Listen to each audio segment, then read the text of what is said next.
I really don't want to do this. Yeah, no shit. You've been saying that for the past month. Just go up there and try and enjoy yourself, okay? I put a cup of coffee on the table, so if you get agitated at any point, just take a sip, give yourself a second before responding. Make sure it's something that you really want to say. Yeah, all right, I can do that. Oh, and you have to stay for the whole interview. If you dip out early, you won't get paid. All right. Yeah, it's time. I'm gonna go introduce you. You got this.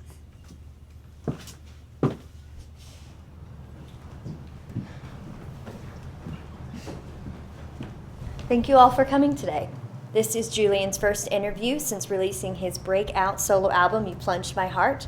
As his manager and friend, it's been one of the greatest privileges of my life to see the artist that he's become today.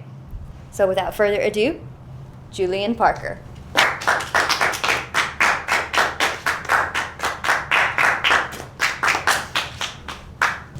Take off your glasses, you look like an asshole.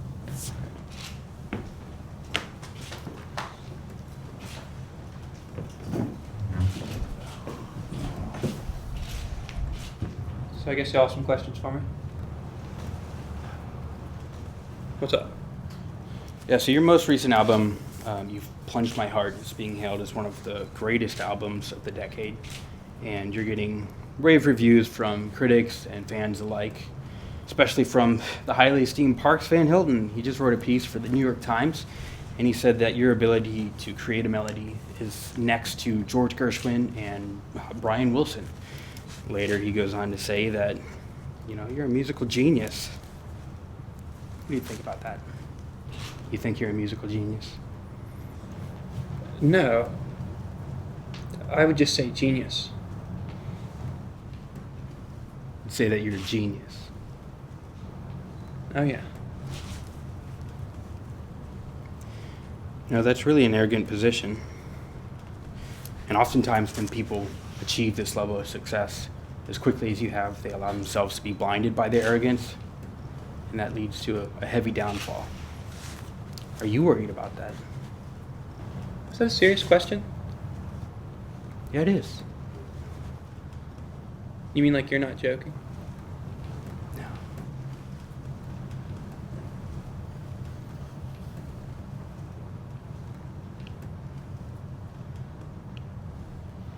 Is your mother still living? Excuse me? I need to know the answer to that before I continue with what I want to say. Yeah, she's still living. And in good health? And in good health. What do you tell her you do? What do you mean? Like when you talk about your job, what do you tell her? I'm a music journalist. And when you tell her about the job, do you make it sound like what you're doing is more noble than it actually is? What? I bet when you talk to your mom about your job, you make it sound like what you're doing has merit. But what you're really doing is you're trying to get a rise out of me, so I'll snap at you and you can write some bullshit clickbait article about what a terrible person I am for people who don't even care about music. And in doing so, you are wasting my time. And you're wasting the time of these other reporters who may have actual questions worth answering. The only person whose time you're not wasting is your own, but that's really just because it's not worth as much based on how you've chosen to spend it.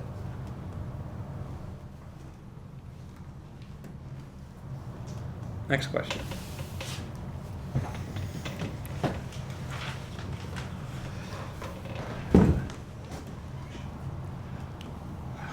Yeah, what you got? I've heard you refer to this album as a breakup album. Would you mind elaborating? Yeah, I made this album after my band Dolphin Parade kicked me out last year.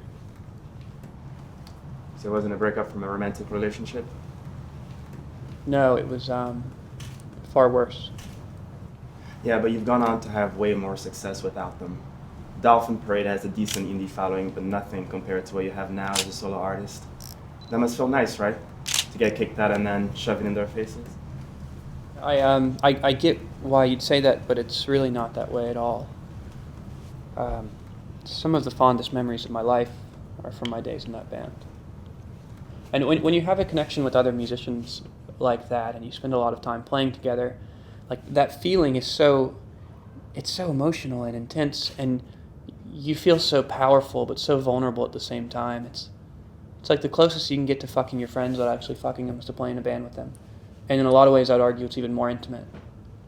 And you know, the way I've been feeling as a result of losing that, it's like, I really hope success would make that go away, but I don't know if anything does. So, if making an album with bandmates is like sleeping with them, would that mean that being a solo artist is like having sex with yourself?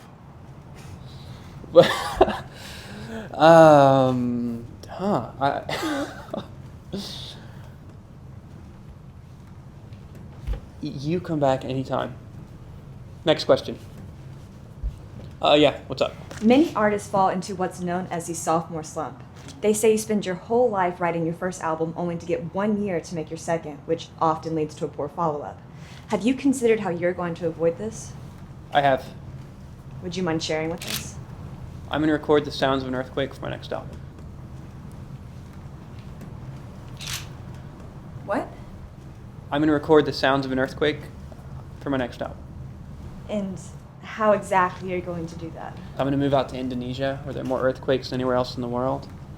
And then when an earthquake hits, I'm going to record it. And how are you going to go about recording it?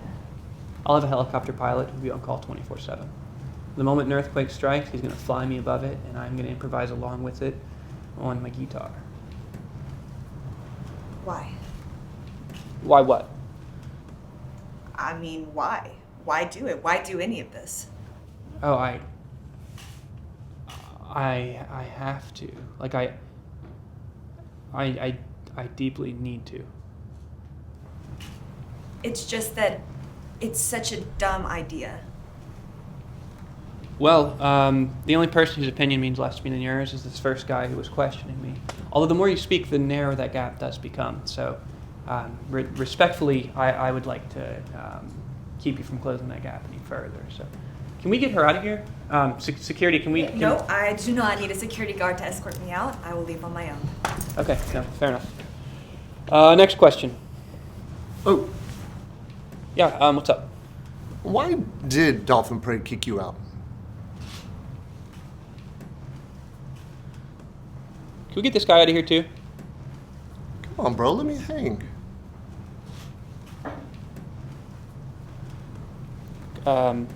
Kristen, how much longer do I need to stick around?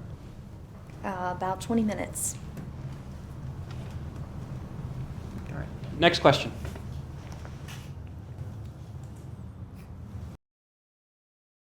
Your album, Sounds of an Earthquake, has been out over a month now, and it's a flop both commercially and critically. Is there anything you would like to say about this? I believe it's my greatest work yet, and once people have had a chance to process it, I think they'll agree. Really? Better than You've Plunged My Heart? Yes. Well, you're the only person that seems to think so. I mean, I spent the last few days looking far and wide to find a single positive comment about it. Haven't been able to find one. Mark Stetson from the Chicago Tribune stated he'd pay all the money he had to go back to a time to where he'd never heard Sounds of an Earthquake. Lauren Evans of the Boston Globe said she thought her lawnmower could make a better album. Now, even after hearing all this, do you still feel that people come around to it? I do. Can you explain? Oftentimes when an artist is doing something completely new, it takes the public a little while to catch up because they don't have a frame of reference for it. You know, kind of like how Van Gogh only sold one painting in his lifetime, or how the Beatles were rejected by Decca Records and were told they had no business being in show business. I mean, how about Stravinsky's Rite of Spring? People were so repulsed at the premiere that they rioted. Over 40 people were arrested that night, but today it's regarded as one of the greatest pieces of music ever written, and rightly so.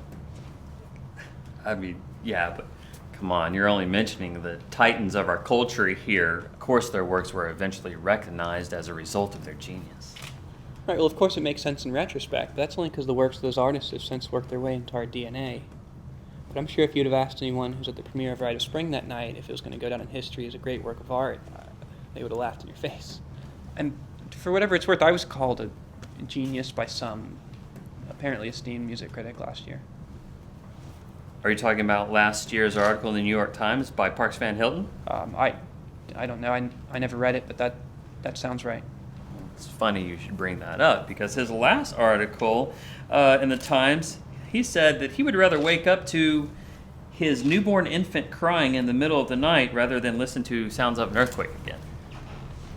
Does that in any way make you doubt what you said previously? I mean, do you still think that sounds of an earthquake will be a success? Excuse me. Hey guys.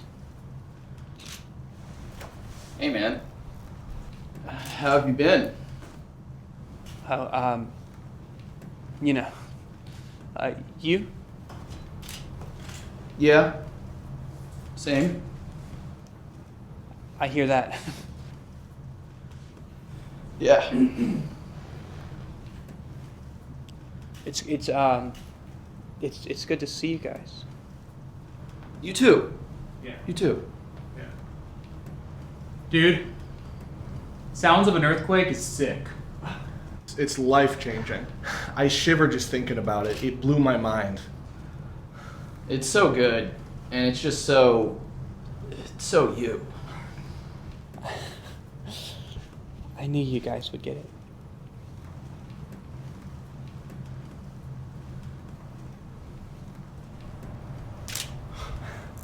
What? Dude, ask. Should we do this? Yeah, let's do it. Yeah? Yeah.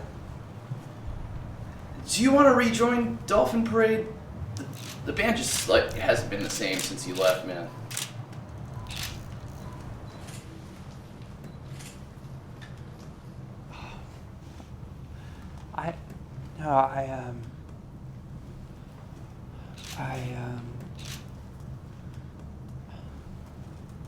I can't. But I've missed you guys. This. Maybe we could just be friends.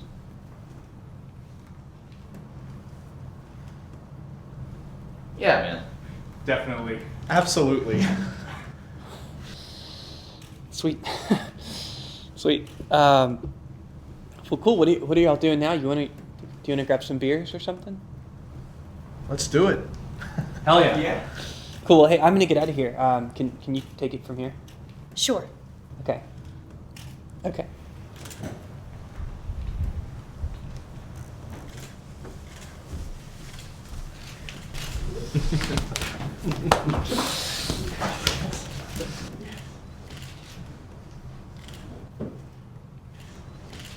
Thank you all very much for coming.